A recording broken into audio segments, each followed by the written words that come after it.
Today we're covering Henbury's Reddit post, Mandamus, and other possible felonies. Mandamus and other possible felonies, with various links, and we're going to go over a few of them. This post is dedicated to seeking truth for good and all the work they have done. For this case, a real trailblazer. Thank you. See, also know your FOIA requests. Some people found that they've got what it takes. Further, to the previous post about FOIA requests and the interest of transparency and accountability, please refer to the following correspondence links below. Summary for the post. Number 1. Request for mandamus under Wisconsin Statute 19.37b of Wisconsin Open Records Law request. Pursuant to Wisconsin Open Records Law 19.37b, a request in action for mandamus be brought asking a court to order release of records identified as items 1, 2, 4, 7, 9, 11A, 11B, and 12 from a properly made Wisconsin Open Records request, which was denied by Sheriff Mark Wiegert, Mr. Wiegert, of the Calumet County Sheriff's Office, CASO. Number 2.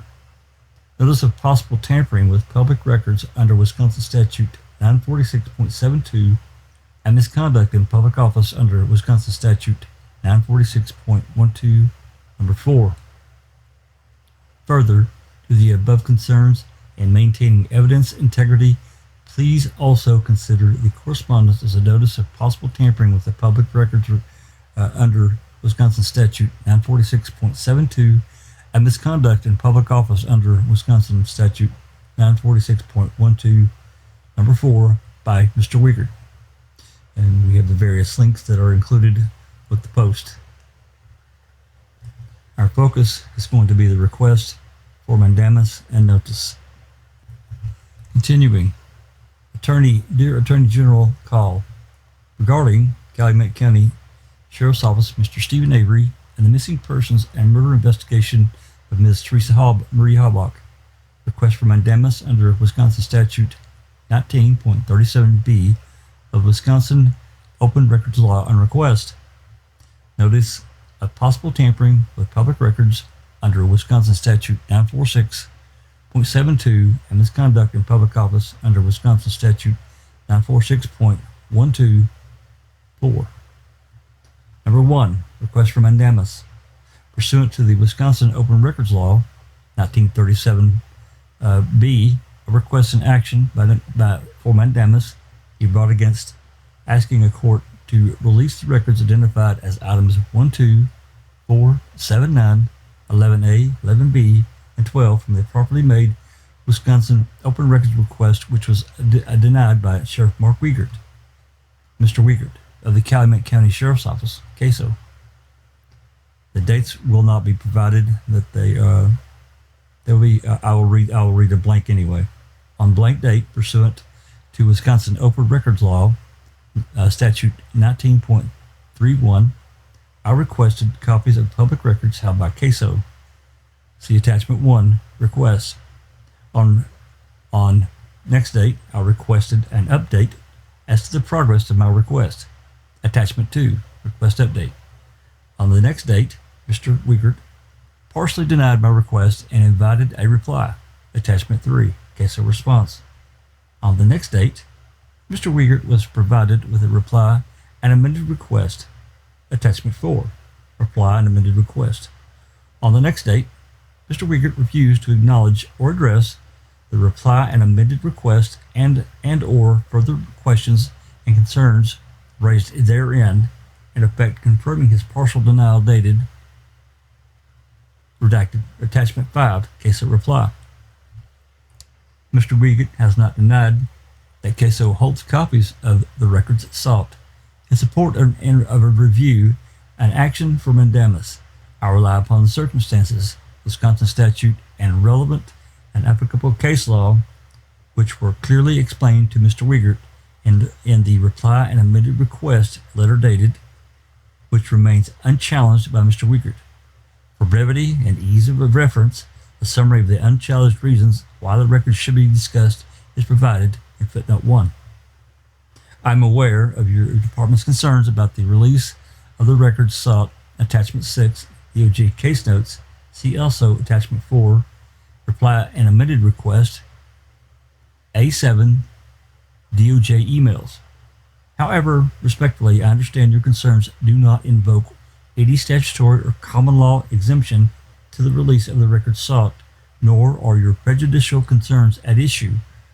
What is at issue is whether Mr. Wiegert, as the record holder, correctly applied Wisconsin open records law and in accordance with relevant applicable case law. Perhaps more consistent with your concerns, where the Department of Open Records request relates to the missing persons and murder investigation of Teresa Marie Halbach, Ms. Halbach, of which you are no doubt familiar, and may be interested to consider. The further questions and concerns I raised directly with Mr. Wiegert on next date. This includes the apparent removal of evidence from a sealed estate by CASO officers for no clearly identifiable reason, despite directions from your department not to do so, at risk of compromising the interest of Mr. Avery, the public interest in appropriate evidence integrity protocols and chain of custody documentation, and eroding of the public's trust and integrity of the criminal investigations, prosecutions, and convictions. Number 2, notice of possible tampering with public records and misconduct in public office. Further to the above concerns in maintaining an evidence integrity, please also consider this correspondence as a notice of possible tampering with public records under Wisconsin Statute 946.72 and misconduct in public office under Wisconsin Statute 946.12, number 4, by Mr. Wiegert. You may also note in further questions and concerns I raised with Mr. Wiegert on the date it was brought to Mr. Wiegert's attention that concerning the missing persons and murder investigation of Ms. Halbach, he appears to have falsified a public record. See Attachment 4, reply and amended request at 4-1. Mr. Wiegert did not respond. Under Incident 05-0157-955 in CASO Evidence Ledger 12-103, Mr. Wiegert has apparently made the representation that on February 26, 2007, the provocatively labeled item brown paper bag containing DNA evidence of Stephen Avery, the brown paper bag, was collected from the Manitowoc County Sheriff's Office, MTSO, and turned over to Mr. Wiegert, who then submitted the brown paper bag to CASO Evidence Custodian on that same date. Attachment 7, CASO Evidence Ledger 12-103. However, the following is considered. Under Incident 05-0157-955, as late as October 31, 2008, Mr. Wiegert continued to sign his entries in the CASO Evidence Ledgers with the rank he held at the time, investigator. The corresponding record is CASO Evidence Ledger 07125, whereby the 07 prefix indicates the ledger and its entries were first brought into existence in the year 2007. Attachment 8, CASO Evidence Ledger 07-125. Under the Incident 05-0157-955, on or around March 2, 2012, Mr. Wiegert submitted to CASO's Evidence Custodian a number of evidence items he had received and signed his entries in a CASO Evidence Ledger with the rank he held at the time, Sergeant. The corresponding record is CASO Evidence Ledger 12-42, whereby the 12 prefix indicates the ledger entries were first brought into existence in the year 2012. Attachment 9, CASO Evidence Ledger 12-42. Chronologically, the CASO Evidence Ledger 12-103 appears some 61 entries after the CASO Evidence Ledger 12-42 and is denoted by the 12 prefix in 12-103. Accordingly, the ledger and its entries must have been first been brought into existence on or around the year 2012. Fatally, the entries Mr. Wiegert signed in CASO Evidence Ledger 12-103 against the dates of February 26, 2007, when he held the rank of investigator, are accompanied by his 2012 rank of sergeant. It is reasonable to conclude that Mr. Wiegert signed the entries in CASO Evidence Ledger 12-103 on a date that is not February 26, 2007, and only at such a time he had attained the rank of sergeant. And in CASO's evidence custodian must not have received the brown paper bag or brought the ledger and its entries into existence until such a time on or around the year 2012 after the CASO Evidence Ledger 12-42. The entries in CASO Evidence Ledger 12-103 are not merely memorialized. It is deduced that the whereabouts of the brown paper bag cannot be accounted for between February 26, 2007 and sometime on or around the year 2012. Accordingly, it appears that Mr. Wiegert falsified public record with the intent to conceal for some 5 years. He secretly held in his possession items of DNA evidence belonging to Mr. Avery. CASO evidence technician Mr. Jerry Hawkins appears to have been complicit with these events and would be in a position to assist any inquiries. As this concerns the missing persons and murder investigation of Ms. Halbach, of which you are no doubt familiar, Mr. Wiegert's apparent conduct was occasioned on the following context. According to the district attorney, King Kratz, Mr. Wiegert was already aware of the existence of the items of Mr. Avery's DNA evidence by February 7, 2006. Attachment 10, emailed Kratz to Culhane. Law enforcement officers involved in the missing persons and murder investigation of Ms. Halbach, who were aware and or had access to the brown paper bag and to Mr. Avery's DNA evidence, discovered items of interest covered in Mr. Avery's DNA. The state used items of interest covered in Mr. Avery's DNA against Mr. Avery at trial. Mr. Avery's trial defense counsel was apparently not notified that Mr. Wiegert had confiscated Mr. Avery's DNA and for what purpose, or that Mr. Wiegert had apparently maintained in possession of this evidence and for what purpose. Mr. Avery and Mr. Avery's current post-conviction counsel was apparently not notified. Mr. Wiegert submitted Mr. Avery's DNA evidence to CASO's evidence technician sometime on or around the year 2012, and Mr. Avery's current post-conviction counsel has raised some concerns that Mr. Wiegert has mishandled Mr. Avery's DNA evidence. Unless I am mistaken, CASO and its officers are ordinarily entrusted to observe appropriate evidence integrity protocols and chain of custody documentation.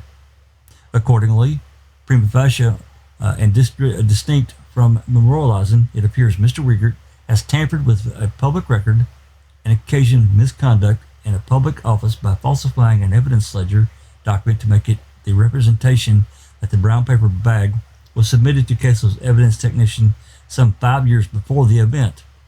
As you may be aware, a violation of Wisconsin Statute 946.12, number 4, is considered a felony.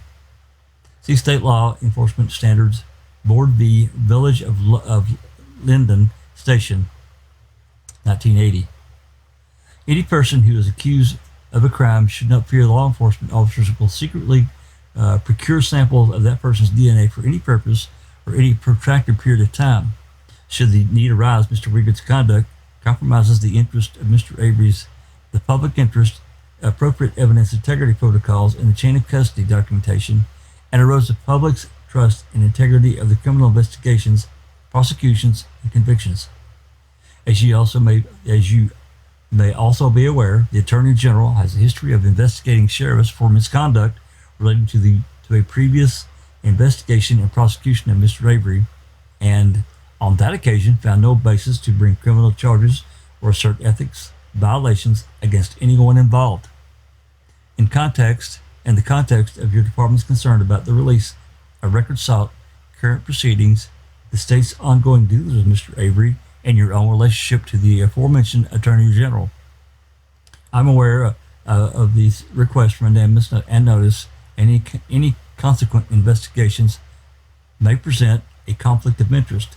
In the event you determine you and your department is prejudiced by any conflict of interest, please advise me at your earliest convenience to whom I may forward this request for Mandamus and notice without delay. Thank you for your consideration. Please contact me if I could be of further assistance. Sincerely. And what follows is a number of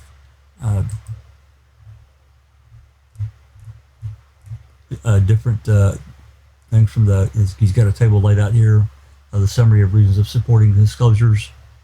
And this information is available, this PDF is available on Reddit. Reports sought, the reasons, and I'm not going to read through all of these, but everyone gets the idea. Here's another report sought, the audio interview of Bobby Dassey, which we've not been able to get as well.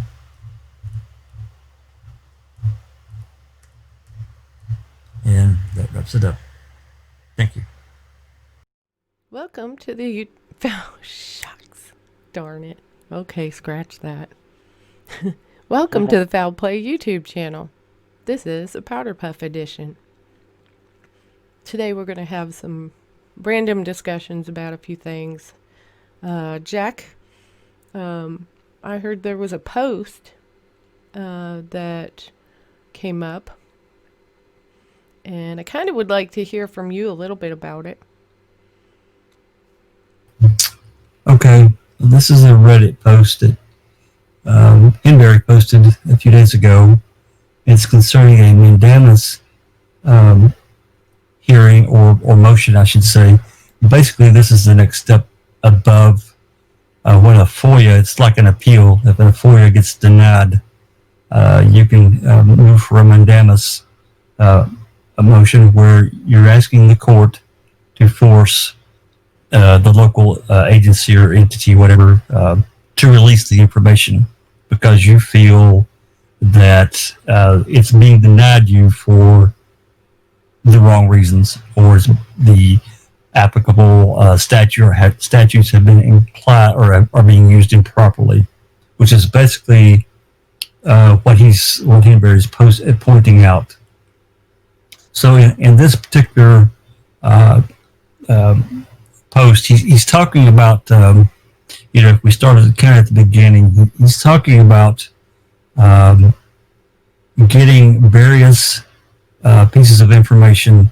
Some of it has been sought after for a long time. In one in particular, we can talk about right now, which is the Bobby Dassey audio CD of the November 9th audio interview that we've never been able to get. It's been denied to us for forever.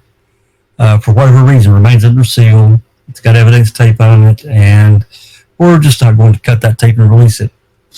But he goes into, on this note and some other things, they have opened evidence. He points out in one part of his post that I think it was Amanda Bonnell has opened the parking lot, and Dr. Silkman, if he wants to comment, he can later.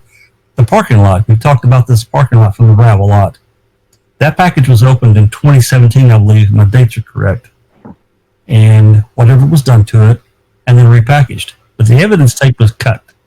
So this business about they don't do that is not true. They do it. So anyway, moving forward a little bit more with talking about this Mandamus thing and what all it encompasses. Part of it is not only that, but he goes into talking about this 85 case evidence, the penal clippings and so forth that were from the Penny Bernstein case that were handed off to from NTSO to CASO in February of 2007, and it got entered into evidence, and then apparently it was withdrawn from evidence, and it was kept away for approximately 5 years, and re-entered in sometime in 2012. Now, in order for that, there's a lot of things that go around that, but if that is indeed true, he points this out because of the use, and we're going to get into this a little bit right now, talking about ranks and how they apply to personnel, law enforcement officers. Apparently, we can see various pieces of documents that where Wiegert has signed his name with Investigator Wiegert, which is normally how he signed his name for pretty much the entire time. He was addressed that way at trial. He was never once addressed as sergeant, ever. I looked. I can't remember about pre-trial, but I'd have to look at that and maybe Susan can comment about that a little bit more here in a minute. We'll talk about that. But he was always referred to as Investigator Weird. So, but there are other aspects where he's this. It's come up in recent after Henbury made this post that he's a sergeant investigator, and I don't know of anyone in the departments that has held this dual ranking, like a sergeant investigator. Is that like there's like a Yeah, a I didn't know captain? they could do that. That's what I'm saying. Is there like a captain investigator? Is there like a major investigator? I don't think so. So based on that, he noticed that this 2012 entry into the ledgers was identified as Sergeant Wiegert, not Investigator Wiegert. So he surmised that he achieved the rank of sergeant literally after the cases were over. So anyway, that's kind of lays it out. He suspects he's pointing out that there's possible suspicion that he had this biological evidence stuck in his closet somewhere or used it for nefarious purposes. Whatever, it doesn't matter. He's not allowed to have it. That shit belongs in the locker. Yeah, that's what I was going to say. That's not something that wouldn't that mess up any kind of possibility of it being legally viable in any case whatsoever because it doesn't have a chain of custody where it's actually in evidence? That's right. Chain of custody gets wrecked. Yeah. At some point. Was there not a buccal swab included with that? That's it. And there was also a blood vial, but where it's not really clear because there's a box. There's a photo that's included with that post. There's a box, and we're not entirely sure what all was in that box. If there was a blood vial, because I think it was Dettering, maybe. It was. I have to reread that. I think Dettering was there. He doesn't really say if there's a blood vial or not, but a box. So. Well, I have to say, right there is a prime example of the fact that people are trying to get this information and they can't seem to get it. We know enough facts about it to be able to say exactly what we want or need. And people are being denied by the very people who are committing these acts access to it. And it's really, really, really, these people are untouchables and they know it. It's the way it seems. And I'm curious to know, where does this corruption end, and at what point is somebody going to be held accountable for the criminal acts they're committing? Because that's what it looks like to me. Yeah, that's a mouthful there. Mm-hmm. Yeah. Is it not blatantly bold enough for people to see? This cannot be legal. I mean, there's no way. And it is considered to me to be a criminal act. That guy knew what he was doing, putting it back in there as evidence when it really wasn't anymore. What are the rights? What are the laws? Jack, if I could just ask a question. What's Mark Wiegert doing with this packet in the very first place? That's a good question. What was his sudden interest in obtaining forensic evidence from Stephen Avery from the 1985 trial? I'll tell you what I'll do here, because I remember seeing the page. I don't recall reading the reasons why, but while you guys continue to talk a little bit, I will what I can find, because I should be able to find. Yeah, because that's very interesting.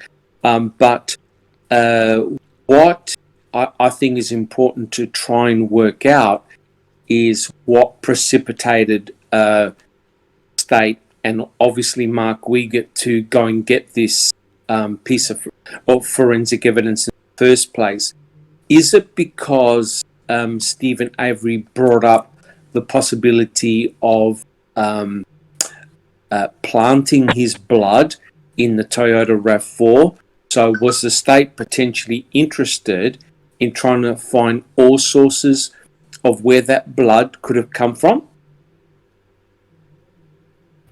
I mean, to me, Jack, it seems rather odd that during an investigation of the case, you've got a lead investigator suddenly acquiring very important forensic evidence, but not from the current case, but from a previous case. So, A, what's he doing with it? B, why did he sequester it? Or 5 years? What's he doing with it for 5? Is he doing a cold What I burn? want to know is how on earth he could resubmit it as evidence in a new case when it's from a previous case. It makes absolutely zero sense. It is totally sounds illegal. I keep thinking about this one dispatch call I heard long ago. It was, I don't know, I think it was in with the Cuss Road stuff, and they wanted Penny Bernstein's phone number. Oh, great. Why would they want her phone number? Yeah, that's a good Why point. is her case wrapped up in this case? You know?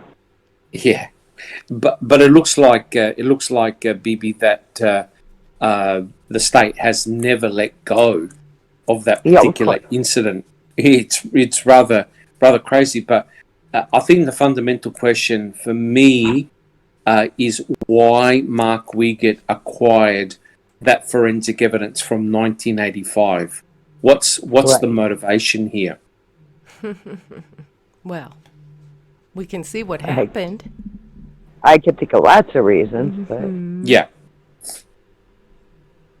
For one, he said there's a buccal swab in it. So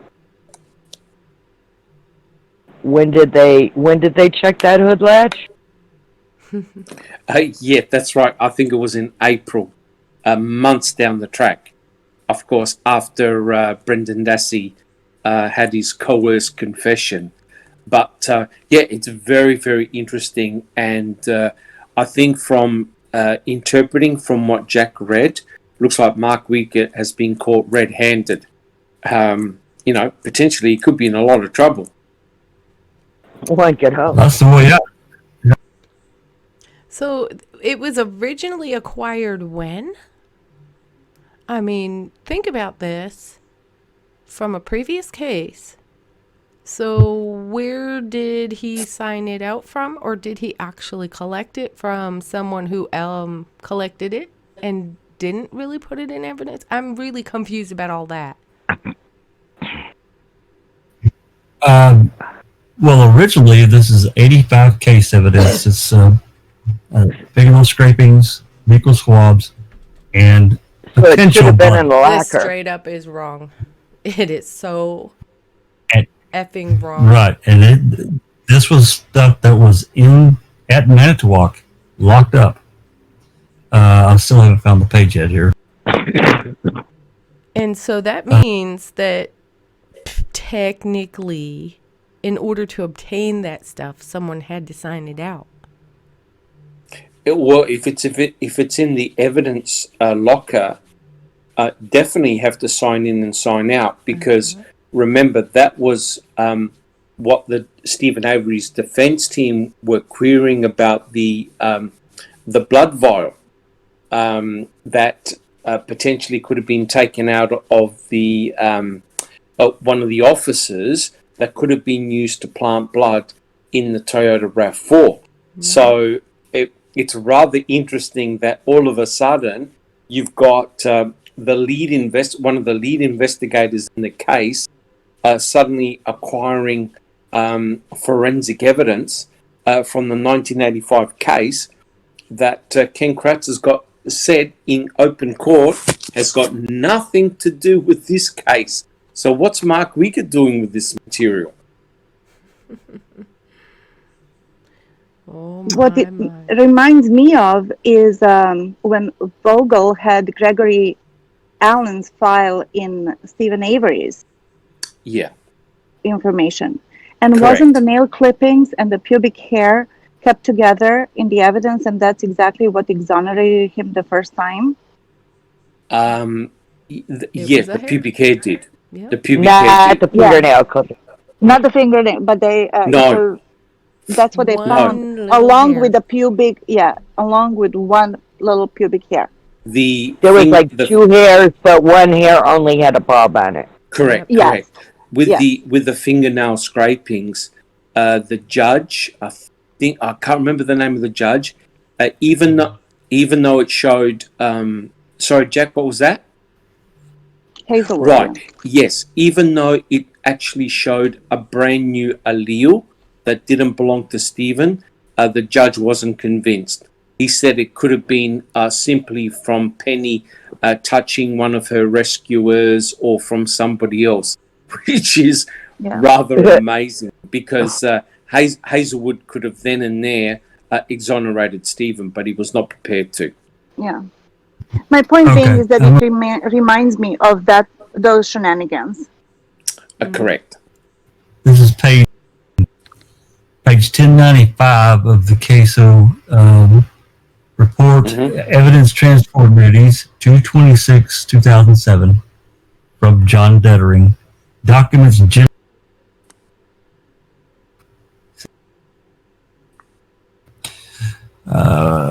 I won't read the entire thing, and from what I can gather here, it doesn't really tell why they got it. On Monday, 2/26/07, I Dettering was directed by Investigator Wiegert to proceed to Manitowoc County Sheriff's Department to take custody of some items of evidence that were in the care and control of Manitowoc County Sheriff's Department regarding this matter.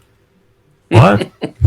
Investigator Wiegert requested that I go to the Sheriff's Department and collect 2 packages, one of which was a box purported to contain buccal swabs, and the second was a package purported to contain pubic hair, head hair, fingernails. It doesn't say why. It's just a 1-page document. It goes on, and I'll be glad to link this page so we can have this in the description. Makes me think about. What kind of Go ahead. what kind of scrapings did you say? Fingernails. Oh, okay. I heard something entirely different. Yeah. So this is I all heard penile scraping. Yeah, yeah, so did I. Oh my God, There you thank you. go. You're welcome. Oh my God, I don't know about you, Doc, but I just said I had an internal. I heard it. We'll know what got said when we listen to this when we're at the premiere. I don't know. It makes me feel like, the president with the football. It's like,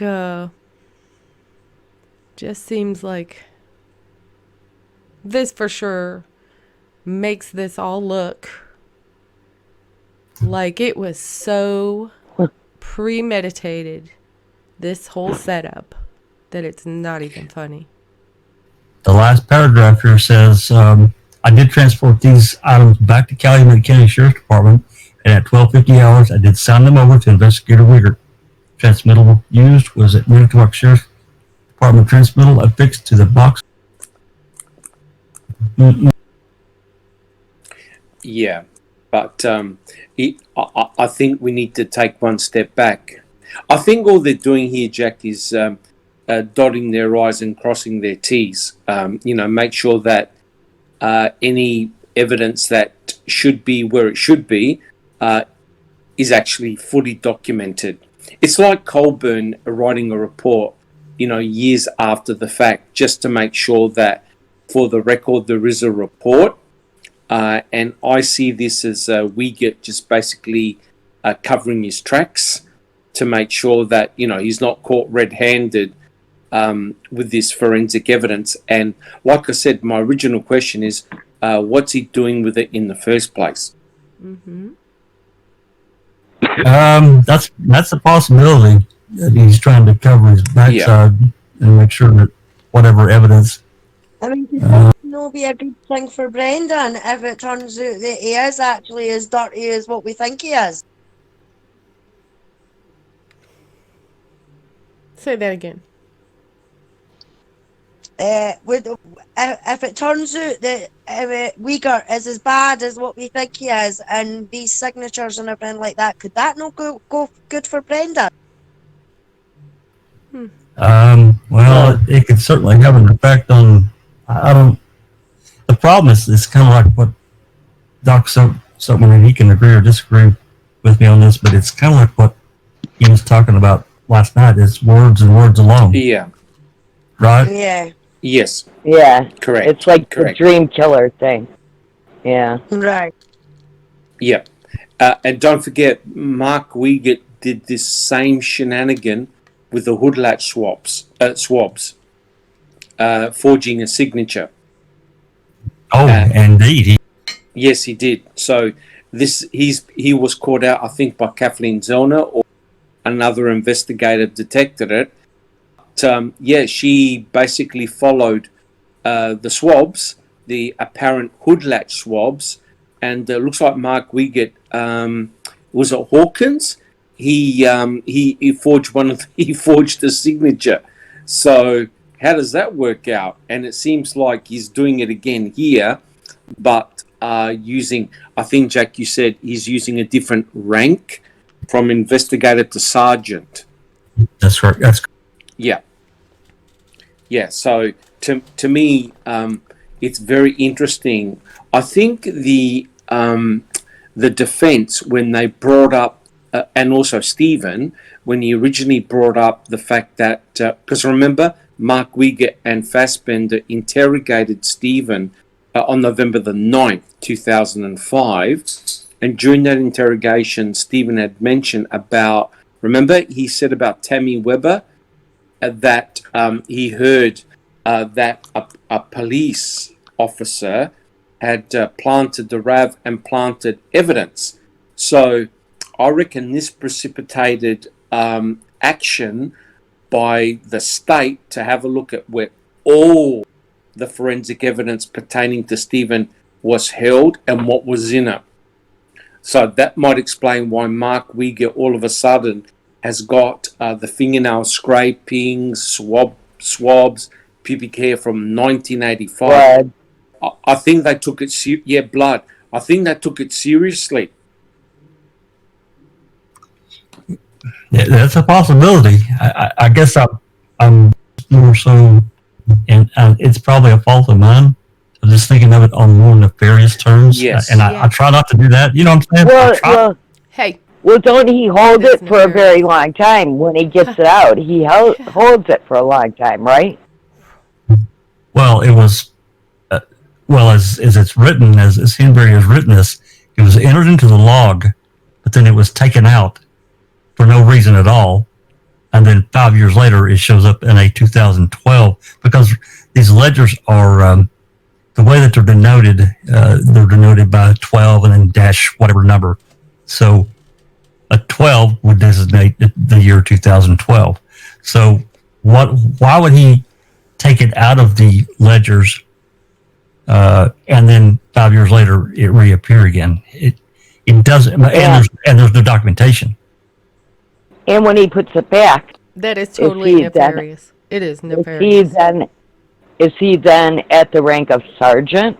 That's what Henbury's saying. Henbury's saying. Yeah, he's went. So in other words, when he takes it out, he's just an investigator. He hangs on to it for so long that he becomes a sergeant, and then he goes and puts it back and screws up and writes sergeant. That's right.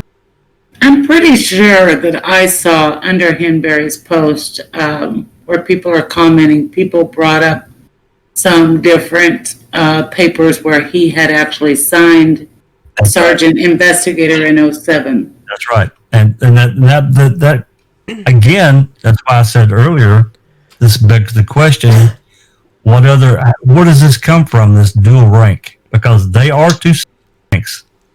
I looked, I mean, there's really not a lot out there that I could find anyway, but I couldn't find anywhere in any capacity in Wisconsin where somebody holds the position of dual ranking. That would be, you hold that rank and another at the same time. And I've never heard of that myself. Nope. So it doesn't really make sense how that all shakes out. It's almost like, if you want to look at it that way, that means he's went back. There's other areas that he's misused his title, right? Mm-hmm. I don't know. Was he like a patrol sergeant before he became an investigator?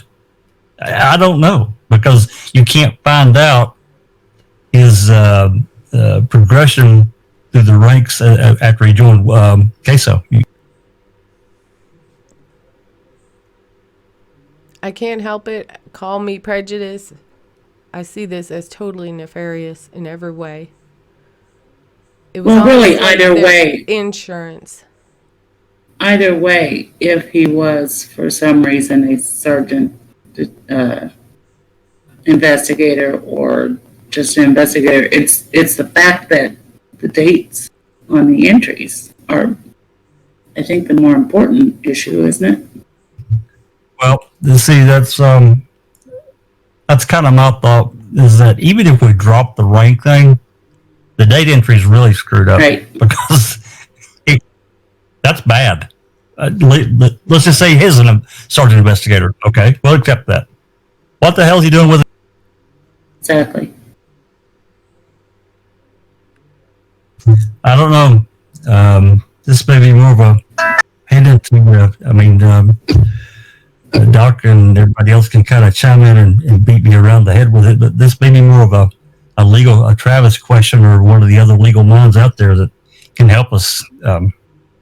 I cannot help it. I want to know from the guilters, is what point is enough proof for you that there is corruption and that this is a setup? It's just one of these things that come up in our doing research and people trying to get information that verifies all. Look at this. This person should not have done this, period. Doesn't matter who it was. I don't think anybody should be allowed to take out evidence like that, and especially for no call whatsoever, and then hang on to it for 5 years. That is so wrong. I agree. Well, even like that thing with the marker light where they take it out. Kathleen Zollner asked for it. They pull it out. They won't give it to her. And they repackage it and put it back. Yes. Shouldn't there have to be like some chain of command of like an officer or somebody above them, then whoever's the one pulling this is just like allowed to repackage it or polish it up or whatever they do to it? They cleaned it up. Tampering with evidence. Yeah. When does this become tampering with evidence? Yes. What I see, the main issue I see here, Jack, is that Stephen Avery and his defense team put forward the notion that there were law enforcement officers involved in corruption and also in planting his blood and DNA on the key and other items. The main problem here is that the custodians of that forensic evidence is the very department that Stephen and his defense team are arguing did the planting. So that that just seems so wrong to me. Yes, it does. Because now when people like Henbury discover all of this, it puts things into a different light, because you now start going, if they had access to the 1985 forensic material, they could have easily had access to the blood vial, because the blood vial was shown that the container, someone had cut it open and didn't put the proper documentation. I realized that the Innocence Project had access to the blood, because that's how they did the DNA analysis. That's fine, but whenever you take evidence in and out, you sign for it and you put a forensic seal. You put forensic tape. when they opened up that evidence, the forensic tape had been cut. So it really makes you wonder. And what it had the plain Scotch tape. Correct. And that's a big no-no. You have to use forensic tape. So we know the shenanigans. You should have also had a, not to interrupt you there, Doc, but they should have also had a chain of custody sheet. Correct. When they Correct. reseal it, they have to sign that seal too. They sign Yes. it Yeah. and they have to put forensic tape. Correct. And that clearly wasn't the case there.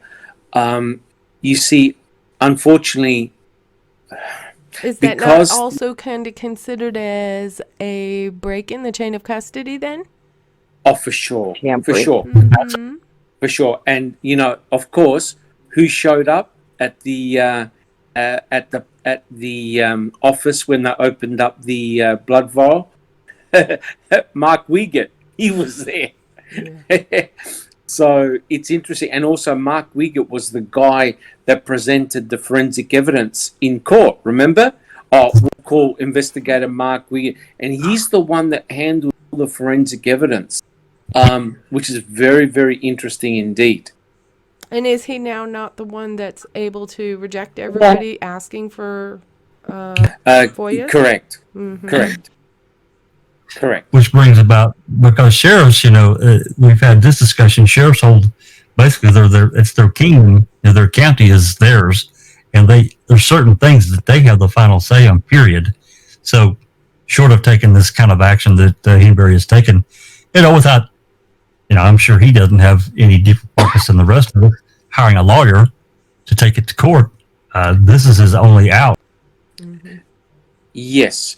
And the way that request was written, he definitely had some legal help there. Absolutely. Because it was, No doubt. it was very, very legally orientated, the way that request was written. I'm not sure whether Henbury is a lawyer himself, but He's it not, looks like he's a doctor. it looks like he got help or assistance in putting it together. Yeah, he's not legal, but he is extremely analytical in his thinking. Yes. So, And rightfully so. yeah, absolutely.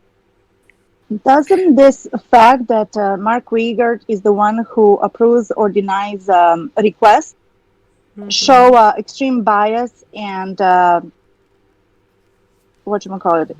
Conflict.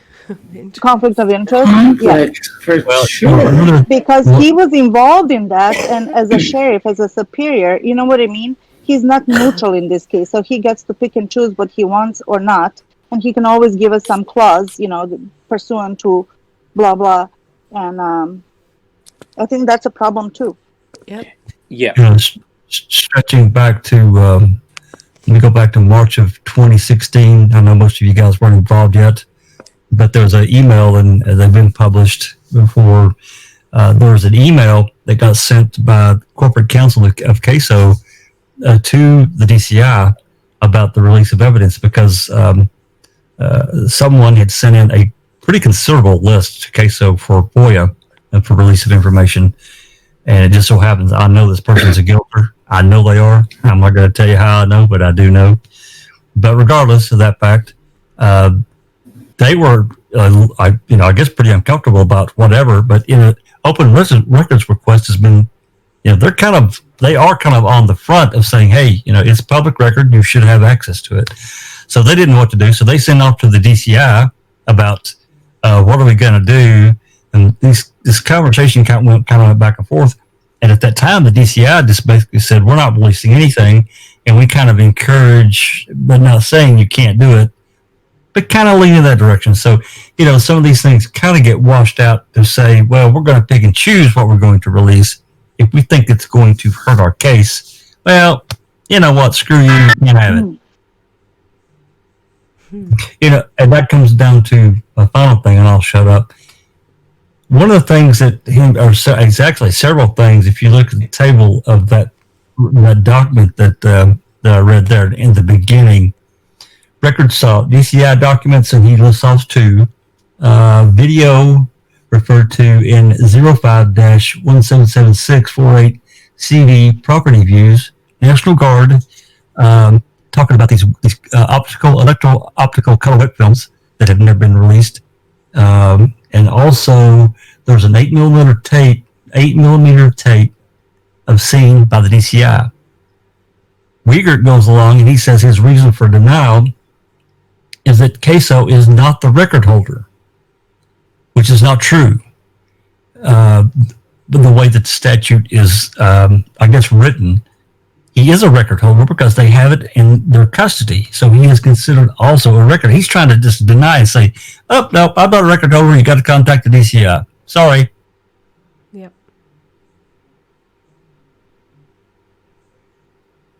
Mm-mm-mm. Yep. And please don't shut up because, we're getting down to some nitty gritty here. And this here just proves more of the points we have been trying to make all along of what's been going on, how this is being handled now, and by whom.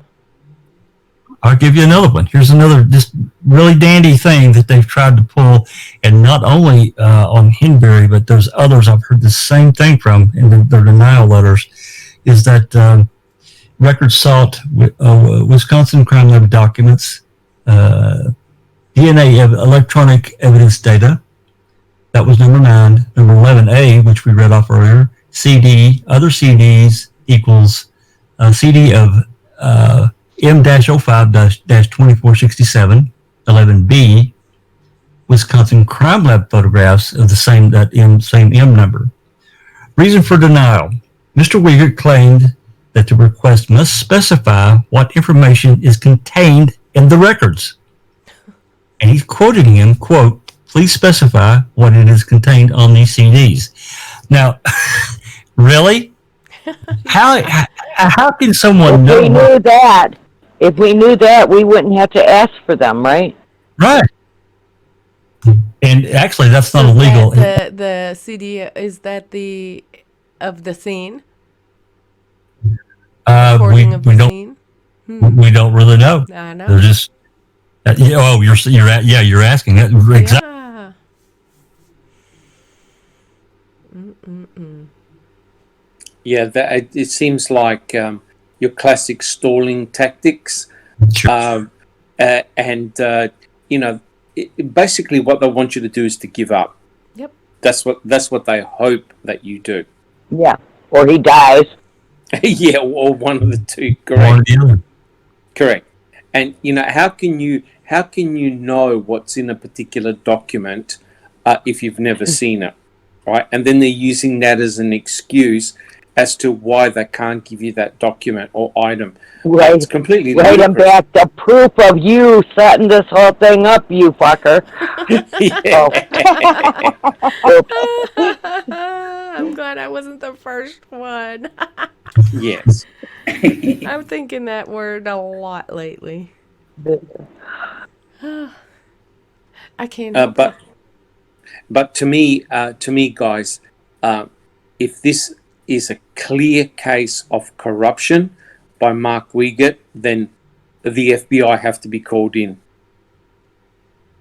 because the FBI investigate, and they've even said it, corruption in public office, and if this is potentially nefarious, it's something that the FBI should be drawn attention to, because they'll subpoena everything.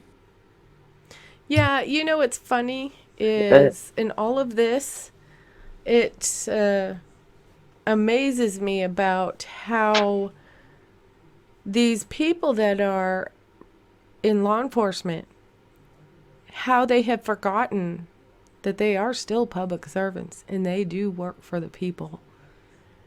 And the people have so many more rights than what they seem to know over there in Wisconsin, because they're making their own rules, they're making their own laws as they go. And they're stomping all over the people. I can't help it. That's the way I feel about it. And this is absolutely a perfect example. And they're getting away with it. It's from for me, and I think everyone, I can speak, I don't want to speak out of turn here, but I want to support every good, honest cop that we have. And I'm talking about from the lowest jailer to the top of the FBI. I want to support them. I do. What what I'm tired of is bad cops being able to get away with so much and then just getting caught and moving on to another department. And number two, the good cop having to work in that environment, but at the same time suspecting or even possibly knowing that there's something shitty going on and not saying anything. You know what the good cops do when let's say you're out on the street and you're recording, or you're doing something that you're well within your rights to do, but someone else observing you doesn't think you have the right, and they call the cops on you, and a good cop would come up and say, what's going on? Find out the situation and say, this person is well within their rights to be doing what they're doing. You know, there's no expectation of privacy in public. Just the normal, a good cop knows their laws. They know the rights of the people, and they respect and honor that. And they'll enforce it too. Yes. So Well, there is here's good my- cops out there, but we're focusing in on a really bad bunch of apples here. Well, if you got 1,003 cops and 3 of them are bad, and 1,000 never says anything or turns them in or anything else, then I'm sorry, but you got 1,003 bad cops. They're complicit. If they know, they're complicit. Yeah. I agree. They got to band together and say. And you know, another thing, not everybody's cut out to be a banker or a doctor or a lawyer. And not everybody's cut out to be a cop. Yeah. Yeah, but I agree, guys. But what I found to be very disturbing is seems to be a huge proportion of things that have gone horribly wrong, both in Stephen and Brendan's case, and it always involves the same group of individuals. Uh-huh. And this cannot be a fluke. This has to be targeted, has to be directed. And this is just a classic example of another case of breach of, confidentiality, of trust. And it begs the question, what is Mark Wiegert doing with this information? It had nothing to do with the current case. Yet why is he holding on to it for, 5 years? It honestly doesn't make any sense. And that also reminds me of Cherie Cohen, because she had a lot of the forensic evidence. Instead of in the locker room where it should have been, it was actually at her workbench in a cupboard. And, she got found out, and she had admitted that in court, that she had swabs and all other bits and pieces directly at her workbench. So, we were talking about potential swapping. That could have easily been done at any time and no one would have known a thing. So all I see it, Jack, is consistent errors and consistent mistakes made by the same group of individuals in both cases. That cannot be a fluke. There's got to be intention there. That's just my opinion. I agree. To me, even if you had wanted to have all this evidence and say that, nobody's going behind my back and screwing me, that once the trials were done, that 85 case evidence would have went back. Yes. I mean, that's just what I see. I don't know. It just blows me away. I mean, come on. I worked at an electronics factory, and if we needed a hammer, whatever, anything, and we had to go to the parts locker and sign something out and get it and use it, we had to return it and sign it back in. Or you got charged for it. Yes. So how are these people just allowed? This is evidence. How are they just allowed to keep it at their locker like that? Come on. How is that Yeah. not having to be signed in every night and only what they need that they're working with signed out? When Soki pointed out, I mean, I think everybody knows it, that when the forensic tech is, once they're done with someone's DNA, it gets repackaged and it goes out of away from their. Correct. So Sharika Hain had the critical forensic evidence at her workbench for several months. And remember, this is around the same time period where the defense were talking about blood being planted in the RAV4, and that's about the same time the state decided they were going to order the EPA testing. So if you're going to swap swabs, that's the perfect time to do it. And all you need is one complicit laboratory tech, i.e. Sharika Hain, and the whole thing becomes a farce. And it's a real worry, in my opinion, that when you've got the lead investigator in the case, and he's got a box of forensic evidence from Stephen Avery, to me, that's a real concern. A real concern. For years. Correct. Yeah, it's a regular occurrence with them though, because Fassbender had the Veely CD for what, 12 years? Yeah. How does this keep going on? Exactly. Thinking about this getting sent to Henbury, sending this to Josh. I mean, personally, this is just about, and I know I'm probably in the minority. I just don't think Josh Call should be involved at all because of his mother's involvement. But even saying that, the next step is, if he continues to stay involved, will he do the right thing and order an investigation, or will he hand it over to the feds, which he should do, I think. Well, it's actually, sorry, Jack, for cutting in. It's a master stroke by Henbury, because all he's doing, he's giving a subtle hint and warning. He goes, okay, how are you going to handle this? That's right. Right? So, to me, it's a absolutely beautiful strategy. It's like, okay, I caught him with his hand in the cookie jar. Are you going to tell the big boss about it, or you want me to take this further? So he's actually done it in a very strategic manner, and I believe he's done it in an open manner. So now the ball is in his court. So to be very interesting, and mind you, he also, Cole was involved in writing the response to Kathleen Zellner. So everything is in situ. Everything is current. So it now puts a spotlight directly on him and how he responds. I think it was a master stroke. It was. Well, I know that there were some previous versions of some of this that were harsher, and my only thing was in telling and talking about this document and how to approach it. My input was minor. I'm no legal mind. I'm just a normal guy with a lot of years experience in the area completely. Yes. Try to make your point. Be as diplomatic as you can. Yes. But, let him know you're not going to take any shit off. Correct. So he had to, Henbury had to sort of like do it in the appropriate manner, so to say, because you can't.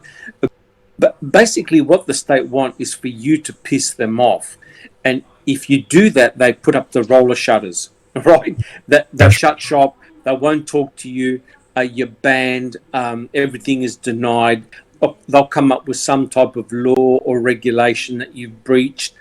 They basically fail to communicate with you. So it's basically Henbury saying, look, I've got the trump card here. What are you going to do about it?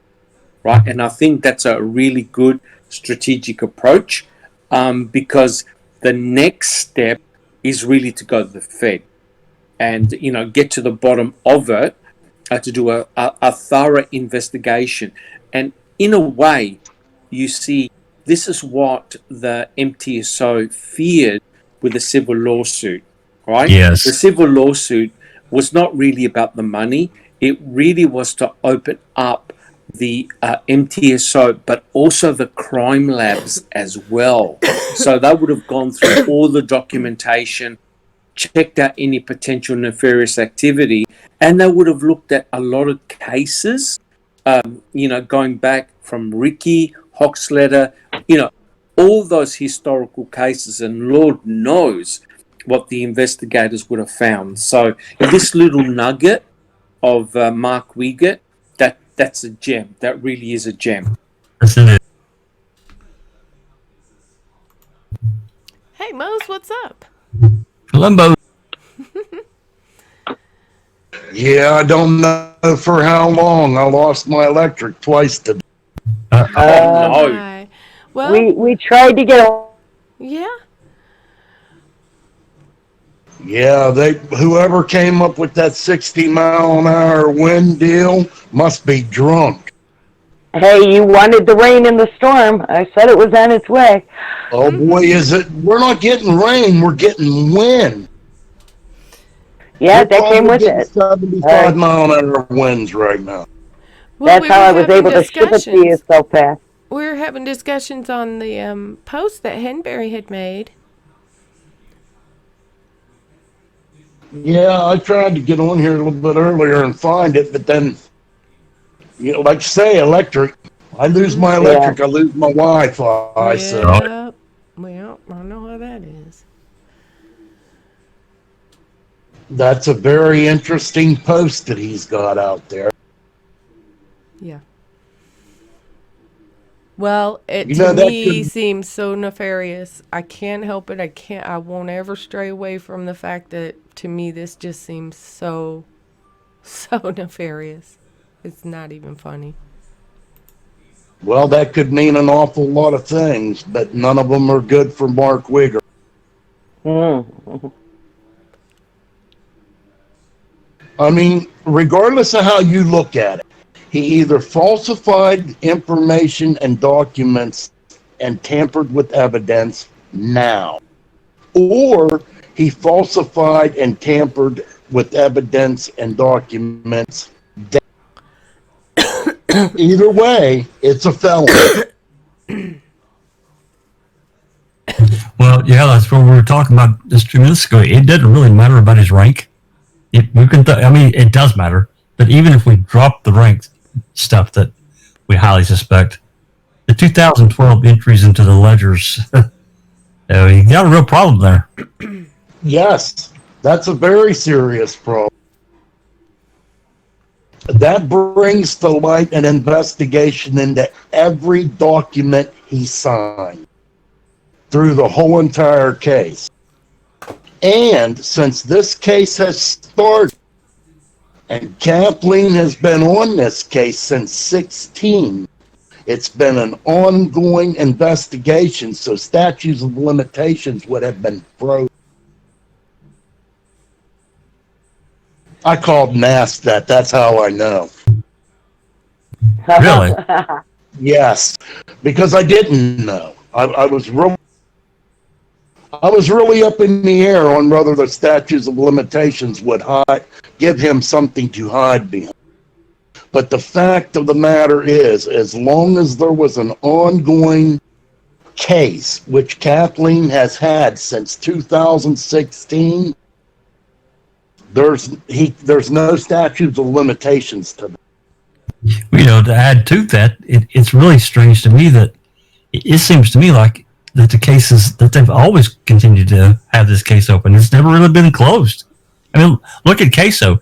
There were documents that were filed into CASO long after the verdicts were over. Long after. Well, the thing that the person that I talked to up at the courthouse, she was pretty cool.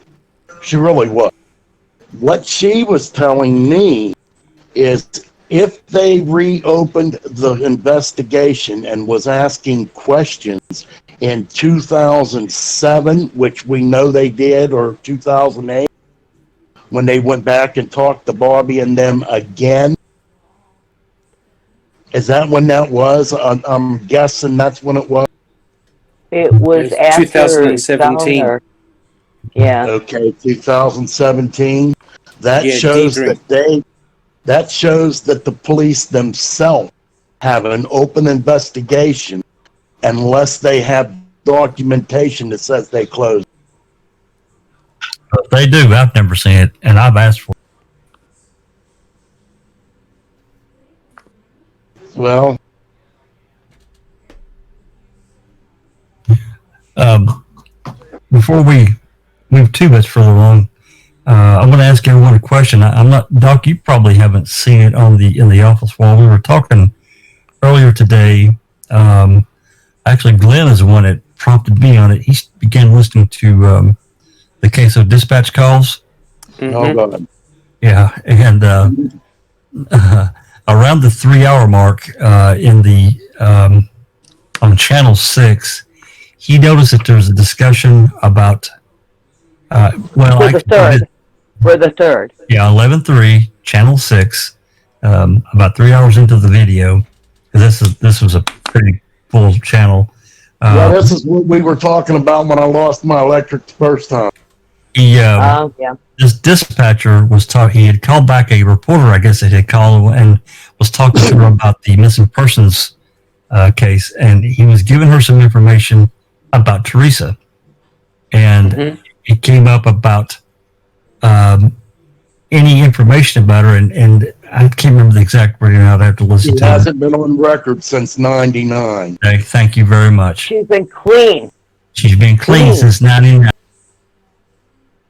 That's what this dispatcher told the reporter. Wow. I don't know what it means. Yeah, that would have put her at 19 years old. I mean, I don't know, and it may not matter. But then, Well, see, I was trying to figure that out earlier. What age do they close? I mean, they got some funny laws with that shit in Wisconsin. What age do you go from being, I guess I want to say adolescent age, because you're not of age 18. yet? It is 18? Well. Yeah. And you're for sure they were talking about Teresa? 19. Yes. Oh, yeah. Yeah. Because the lady asked if she was from Brilliant, and he says, no, I don't think so. She said, well, I thought she was involved in this thing just recently, a brawl between two men or something in Brilliant. Oh, yeah. She said the name sounded really familiar. And it was a recent incident. Yeah, and then he said, well, let me look. Can hear that. And he said, no, it's St. John, and that she has been clean. Yes, he used the word clean.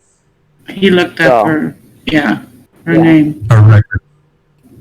But he was telling her, this reporter, about Teresa, her name, her age, the RAV. Green. Yep. Yeah. And another interesting thing he said is that Wiegert had told them that Stephen Avery.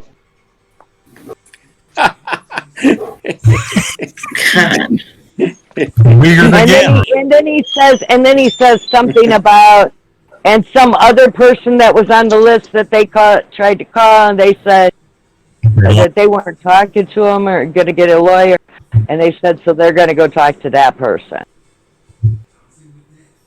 Yeah. God, I wished I could hear that stuff. It actually isn't too bad. Columbo, that one actually isn't too bad. Yeah, that was pretty clear. Yeah. Well, let's go back a couple of years. Remember where in the very beginning, there was an address given either by Ryan or Mike Holbach. And it turned out that the address led to the clinic it was a rehab. Remember that? Okay. It was a methadone rehab. Yeah. That was And we kind Ryan of gave pondered them. about it. Yes, right. It was Ryan because he gave him the name and number of the cat, the vet, name and number of the gyno, and it was another address that was, I think, in Green Bay, and it led Yes. to the methadone rehab clinic. And we were like, no, Well, if in when she was 19, what year was that? If she was clean then, maybe this was like preceding. 99, 99. So she was 19. Yeah. I don't know. Maybe there is something to it. And if that is the case, there is blood work there. That would be correct. Or there was. Oh, I think I know what you're saying, Mose, and I think you're right.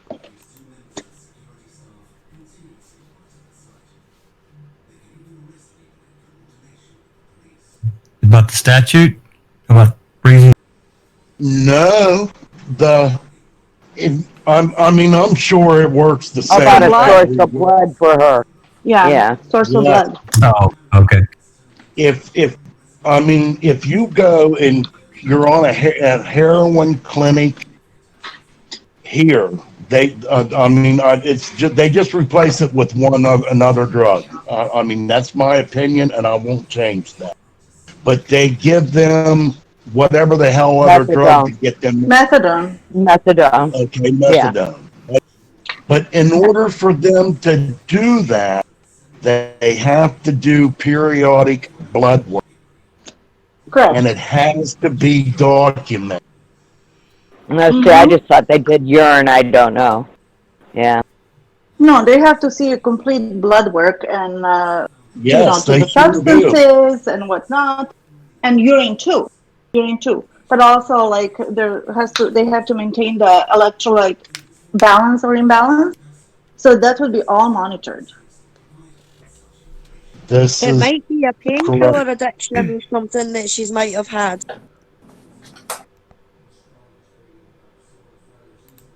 Who's Well, to say that's that how there they know weren't how much connections? to give. Who's to say there weren't connections there with that too? Thus providing the blood needed. Yeah.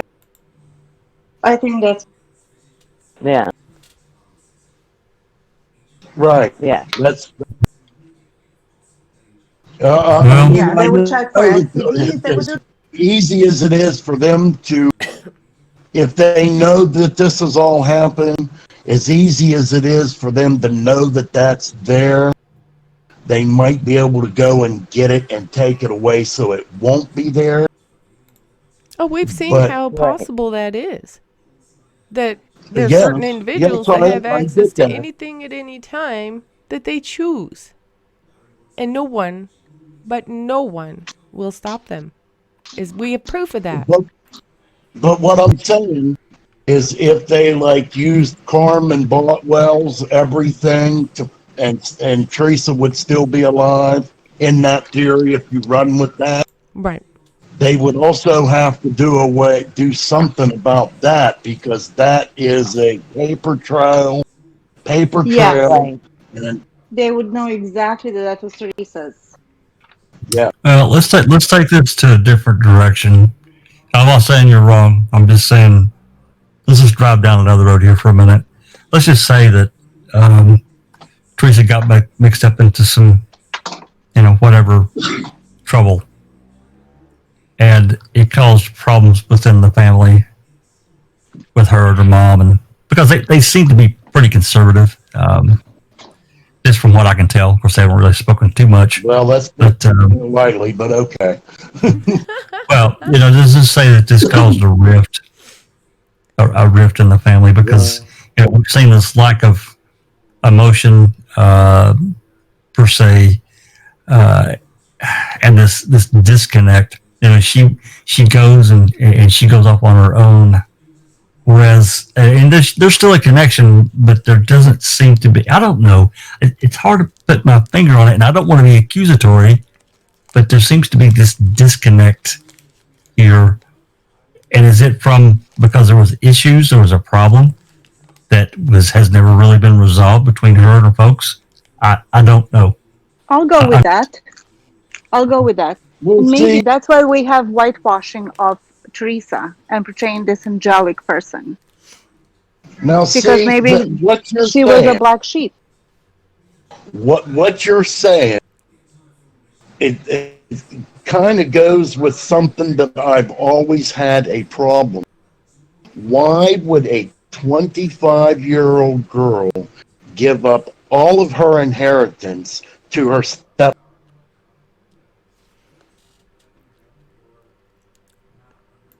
Yep.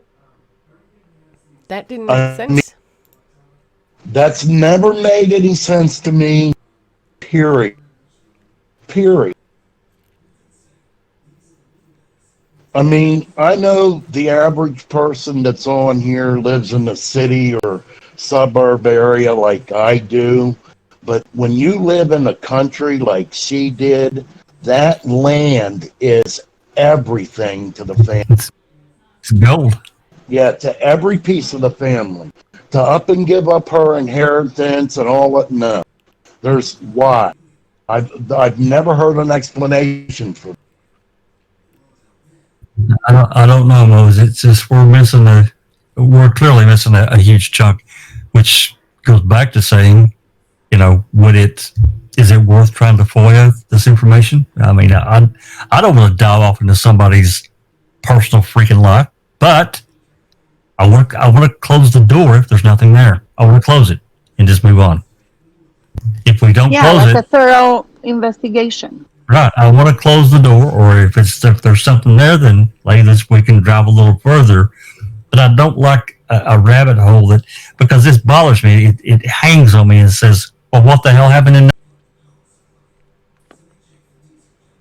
I don't know. I think it's worth a further discussion.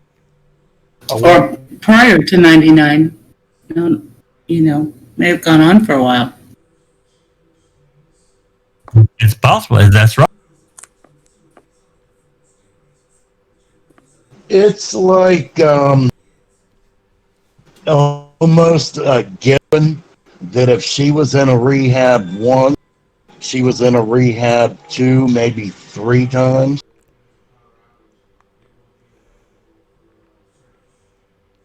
It doesn't like I've Yeah, this never didn't heard come of out it of being a nowhere. one trip. Yeah, this didn't Yeah. just come out of nowhere. This was it was coming this way. I mean, the children that start out as teenagers doing this stuff tend to have issues where they need help more than once. And at age 19, this could have been something that'd been transpiring for a few years. You know how you are at 19, don't you, Sammy? 6 feet tall, and Yeah. I know I was. I mean, I never really got in any trouble. I just worked my ass off and that kind of thing. But my brother sure did. And you're invincible, and you think no matter how broken you break yourself, the doctors can put you back together again. If you even think when that. I was younger, I used to think that. That is the truth. Anyway. Didn't we just talk about this just before the recording about kids? Mm-hmm. Yeah. Vulnerable age, you think you're all that. You're an adult at 18. Blah, blah, Oh, blah. yeah. Before you turn 19, before you turn 20 and 21, I mean, you're experimenting.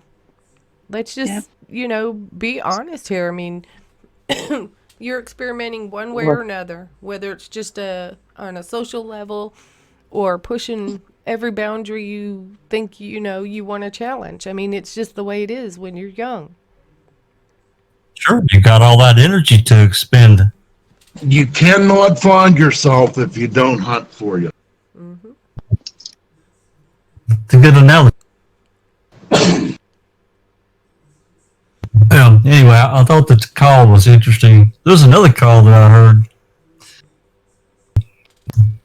I can't remember which day or which channel it is now, but there was another call where I'm pretty sure that was Uyghur talking. he wanted this apartment ran down in Green Bay, and who? Was that because of the fax? That Well, fax she was. used to live in Green Bay. She just had moved to Hilbert like 6, 7 months prior, 8 maybe. Yeah, it was 8 or 9 months, something like that. That's Mhm. correct. And yeah, I don't know where it came from or why he was driving this route. I just remember the conversation. He wanted it ran down, and I there. remember that the phone number on the actual fax out of her machine went back to an Green Bay address in Green Bay. on That's Monroe. right. It was an apartment. On It was Monroe, yeah. an apartment. That's right. Yeah, she lived there. I think that she had a roommate or something. Yeah, and which is only logical because she moved to the bigger city and opened up her own business with Pierce Photography. So why did she move to Hilbert? As I understand it, was to save money. Yeah, She they can keep an eye on her. Okay. Or maybe she wasn't making as much as she thought she would. And plus, I think she got the house for free because it was her parents' old house. Well, and her grandparents, I think, before that even. I'm not sure. Yeah, yeah. yeah, Yeah. And so she probably got it for free, and then she had her little roommate there who she probably charged rent to make a little extra money. You know? well, I think that money went to. Well, I say that I'm just guessing. I'm speculating. That money went to Karen and I don't know. them. I don't know. I'm not sure. I just don't There remember is seeing a any. check for $500 from Blowdorn to Teresa for rent. There you go, then.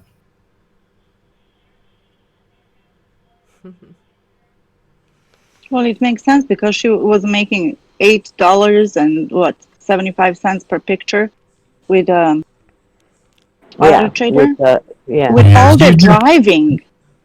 Yeah, she did pretty good with her personal business of that photography by Teresa. She charged her pretty good.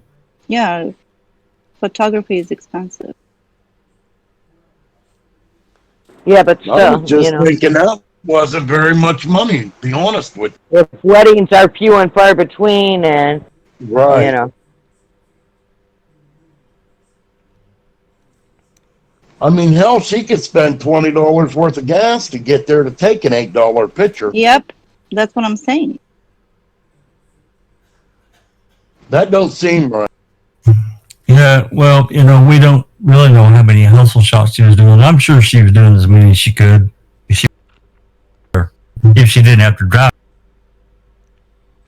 Right. It's such a risky business.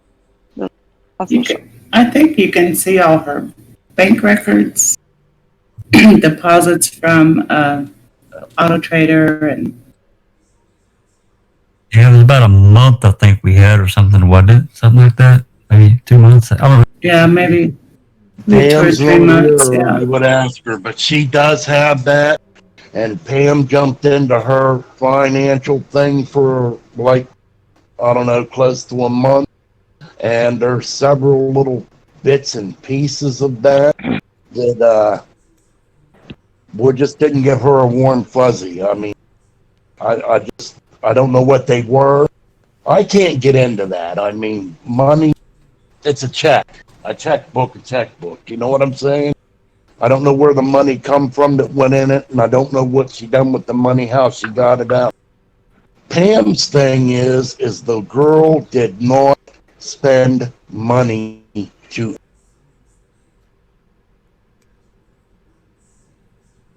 No, I didn't really see too much of any receipts for that kind of thing. No, and there were some bank accounts that were hidden or not released to the public too. Only a few. Yeah, and Pam didn't like that part either. But I remember her bitching that this girl did not eat. unless she was eating out of the gas stations that she was going to gas stations, but she didn't show anything, any transactions to a gas station hardly to pay for gas. She might have been shopping at the store of mom and dad.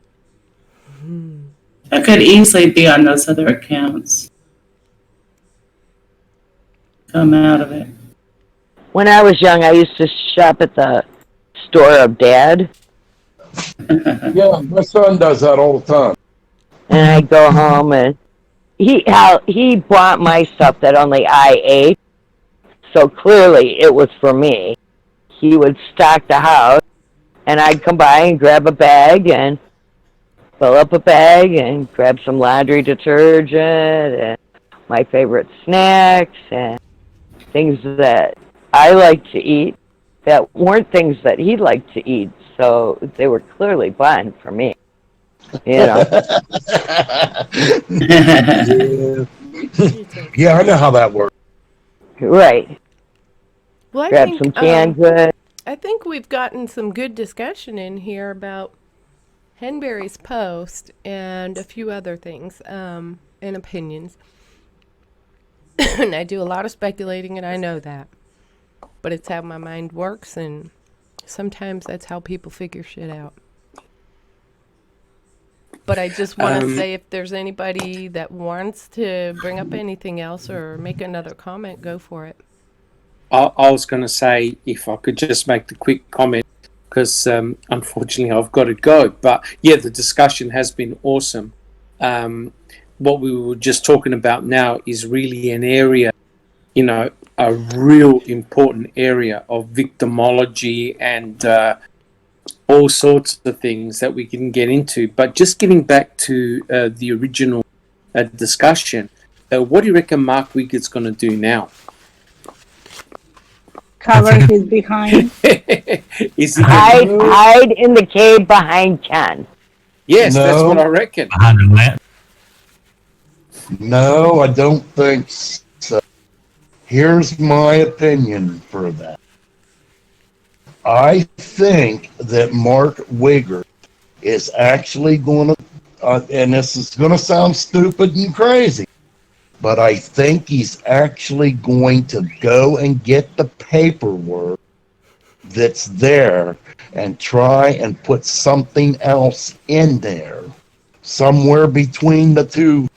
You know, this is not right, but this shows that it should have been this way. I think he's going to have something he's going to slip in the middle of that. And he's going to do that in several places. He's going to throughout the add case. to the story. Yeah. To Exactly. justify it. Right. I think he's going to do that, and it's, you know, sometimes you can do something thinking that you're fixing something, and it actually makes matters worse. I don't think Mark Wiggert's as smart as people think he is. I really don't. You know, one thing, guys, that it's bothered me since since we started getting paperwork back in, March of 2016, whatever, is that the problem with this case is that we don't know what we're missing. And I mean that I'm talking specifically about ledgers right now. I still feel that there's several ledgers that we do not have and will never get. Short of what Dr. Silkman said, the FBI. Very, very likely. Yeah. Yeah, I agree. Me too. I think, remember, they took over a year before the case was put to trial, so they would have been cleaning up all their tracks. I think so. Yeah. And the alarm bells. The alarm bells rang really early, because on November the 9th, like I said, in that interrogation session on November the 9th, the moment Stephen Avery mentioned Tammy Weber, the whole mood of the interrogation changed. Fassbender and Wiggett left the room, came back in, and really honed into Stephen. So they were under instructions to, really, really go hard on him. So the question is, why? Why did they do that?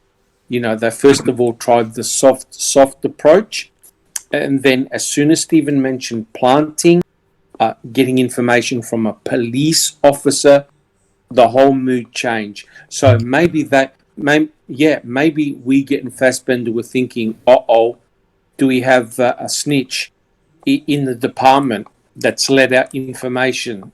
So they too would have been concerned. I think that they were. And I agree with I that. think like you. I think they were giving their marching orders. You get your ass in there. This is what. Same thing with. I think the same thing with Brendan. It was the same. Correct. Well, I think there's, we know that Ken Kratz made the statement, I got to have Brendan. We need to do this. Yes. I think that he has looked at every little piece of paper. We got to fix this. We got to fix that. And, it's the timeline thing that they had to fix and the different things that they had to do that's on them ledgers that you're talking about that we ain't never going to see.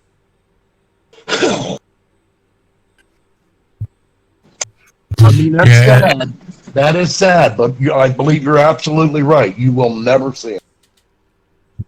And that irritates me because, it just irritates me. I'm not going to go off because we're running.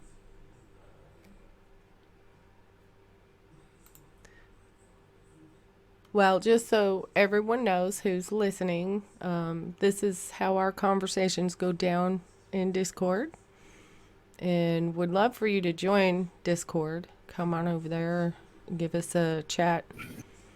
We like to talk about whatever is going on in the, community with this. And you're going to find that some of our members are also working other cases. I just wanted to say, this here Powder Puff is meant to be a good example of what our Discord is like and how the discussions go down and how important it is that we have them. So, Jack, do you have anything else you want to add? Just thanks for letting me get this out there for everyone to discuss. Everyone has their own thought process.